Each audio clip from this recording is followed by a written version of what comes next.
নমস্কার সবাইকে, আমি মেনকা। আমার চ্যানেল হাতাখুন্তি কড়াইতে আপনাদের সবাইকে স্বাগত। আজ আমি বানিয়েছি চিংড়ি ভুনা। এটা একটা এমন রেসিপি, সবার একটা নিজস্বতা থাকে, সবাই সবার মতন করে রান্না করে।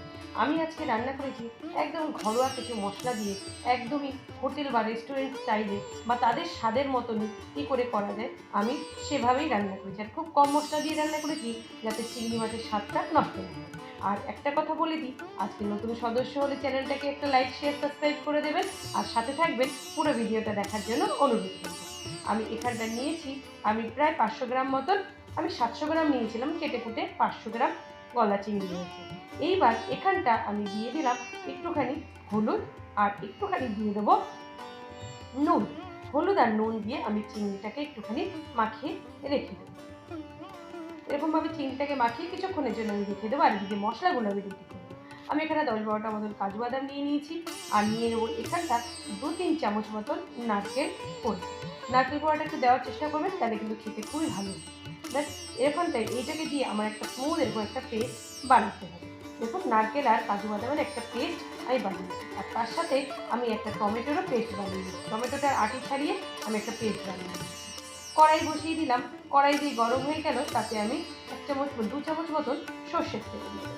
সর্ষের তেলটা যেই ভালো করে গরম হয়ে যাবে, আমি চিংড়ি মাছগুলোকে দিয়ে দেবো। চিংড়ি মাছগুলো দিয়ে আমি কিন্তু বেশিক্ষণ ভাজবো না, 2 থেকে 3 মিনিট চিংড়ি মাছগুলোকে হাই ফ্লেমে ভাজবো। কোনো আমি এখানটা কিন্তু আঁচ কমাবো না, তাহলে কিন্তু চিংড়ি মাছ থেকে জল বেরিয়ে যাবে এবং আপনার ভাজতে সময় লাগবে, তেলটার মধ্যে অনেক জল এসে যাবে। তাহলে কিন্তু আবার পরবর্তীতে যখন আপনি চিংড়ি মাছের ভুনা দিয়ে মশলাটা কষাবেন তখন একটু প্রবলেম হবে। এখানটা হাই ফ্লেমে চিংড়ি মাছটাকে 2-3 মিনিট ভেজে নেবেন। চিংড়ি মাছ বেশি ভাজবেন না, তাহলে শক্ত হয়ে যাবে।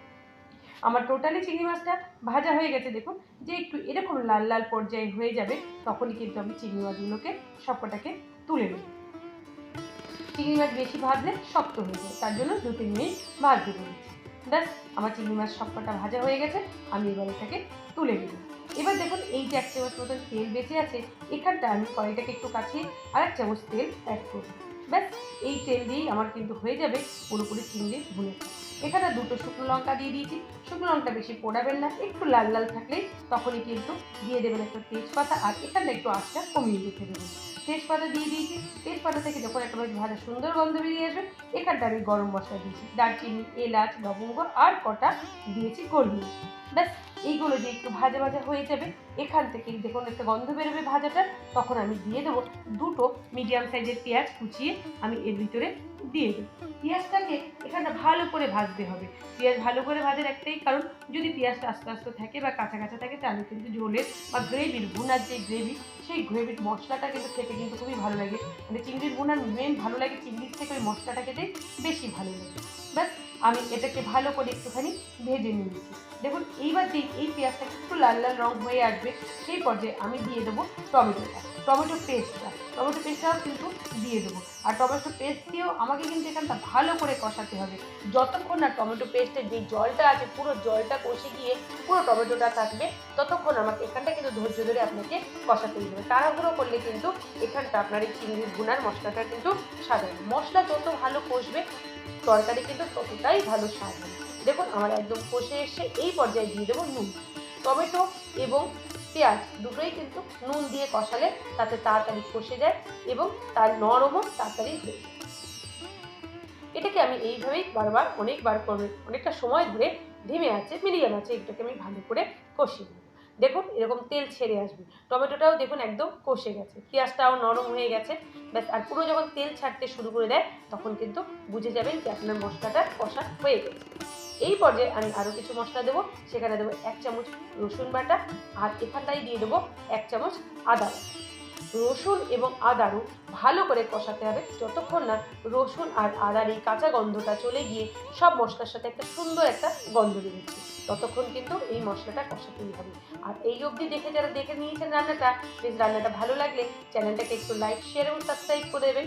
নতুন কোনো সদস্য হলে প্লিজ আমার চ্যানেলটাকে সাবস্ক্রাইব করে দেবেন।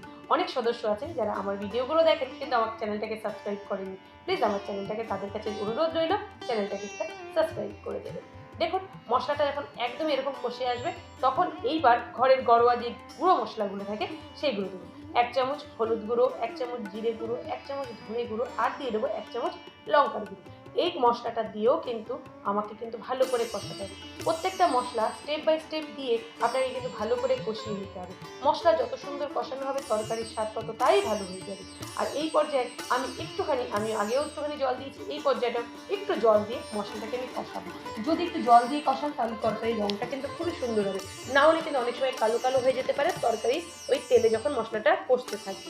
তার জন্য একটু জল দিয়ে দেবেন, তাতে কষাটা না সুন্দর। এই পর্যায়ে আমি যেই কাজু আর নারকেল বাদামটা বেটে রেখেছি সেই কাজু আর নারকেল বাটাটাও আমি ঠিক এর ভিতরে দিয়ে এবার আমি এটাকে একটুখানি কষিয়ে নেব। আর কি করব, এখানে যেই মশলাটা আমি বেটেছিলাম কাজু আর নারকেল, সেই কাজু আর নারকেলের ডিব্বাটাকে মানে মিক্সির জারটাকে আমি একটুখানি জল দিয়ে সেই জলটাও কিন্তু আমি এর ভিতরে একটুখানি দিয়ে দেবো। ব্যাস এইটুকু জল দিলে হয়ে যায়। চিংড়ির ভুনার মশলা যত ভুনবেন মানে যত কষাবেন ততই কিন্তু আপনার চিংড়ি ভুনাটা কিন্তু ততই ভালো হবে। আর চিংড়ি মাছটা আপনাদের সাইজ বা পছন্দ মতন নেবেন। আমি এটা পেয়েছি বলে এটাই কিনেছি। এর থেকে ছোটও নিতে পারেন, এর থেকে বড়ও নিতে পারেন, অসুবিধার কিছু নেই। কিন্তু মশলা সবই একই থাকবে। মশলাটা পুরো কষে গেছে। এইবার যে চিংড়ি মাছটা আমি ভেজে রেখেছি সেই চিংড়ি মাছটাকে আমি এর ভিতরে দিয়ে দেবো।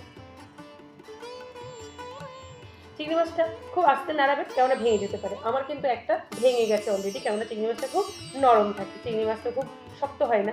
ব্যাস এইবার আমার দেখুন মশলাটা প্রায় কষে এসছে। এই পর্যায়ে আমার গ্রেভির জন্য যতটুকু জলের দরকার এখানে একটু আমি গরম জল অ্যাড করেছি। বেশি জল দেবেন না, কেন ভুনাটা কিন্তু একটু গামাখা হয়, এটা কিন্তু পাতলা একদমই হয় না। ব্যাস এইটুকু জলে চিংড়ি মাছটা পুরো সিদ্ধ হয়ে গিয়ে যেইটুকু জল থাকবে গ্রেভিটা থাকবে ততটুকুই কিন্তু হয়ে যায়। এটাকে এরকম দেখুন আস্তে আস্তে এরকম ফুটে উঠবে। আর ফুটে দেখবেন আর যখন তেল বেরোতে শুরু করবে তখন জেনে রাখবেন আপনার চিংড়ি মাছের ভুনাটা দেখুন হয়ে এসছে। দেখুন আমার 4 সাইড থেকে তেল ছাড়তে শুরু করেছে। এই পর্যায়ে আমি 1 চামচ দিয়ে দেবো গরম মশলা আর এখানটা দিয়ে দেবো 1 চামচ আমি ঘি। আর একটু চেখে দেখে নেবেন নুনটা ঠিক আছে কিনা, লবণটা যদি ঠিক না থাকে একটু কম বেশি করে নিতে পারবেন। ব্যাস আমার এই রান্নাটা প্রায় হয়ে এসছে, আমার একদমই হয়ে গেছে রান্নাটা। গ্যাসটাকে বন্ধ করে আপনাদের দেখাচ্ছি কাছ থেকে আমার চিংড়ির ভুনাটা কত সুন্দর হয়েছে। প্লিজ একবার এইভাবে বানিয়ে দেখবেন, আমি কথা দিলাম নিরাশ হবেন না। আর যদি একবার বানিয়ে থাকেন তাহলে কমেন্টে আমাকে অবশ্যই জানাবেন আমার এই ভিডিওটা বা চিংড়ির ভুনার ভিডিওটা আপনাদের কেমন লাগবে। যদি ভালো লেগে যায় প্লিজ আমার চ্যানেলটাকে একটা লাইক, শেয়ার এবং সাবস্ক্রাইব করে দেবেন। বন্ধু বান্ধবীর মাঝখানে সবাইকে একটু শেয়ার করবেন। এতক্ষণ ভিডিওটা যদি দেখেছেন তার জন্য আপনাদের সবাইকে অসংখ্য ধন্যবাদ। সবাই ভালো থাকবেন, সুস্থ থাকবেন এবং হাতাখুন্তি কড়াইয়ের সাথে থাকবেন। চ্যানেলটাকে ভালো লাগলে একটা লাইক, শেয়ার এবং সাবস্ক্রাইব করে দেবেন। বন্ধু বান্ধবীর মাঝখানে শেয়ার করে দিয়ে তাদের একটুখানি আমার চ্যানেলের সদস্য হওয়ার সাহায্য করবেন।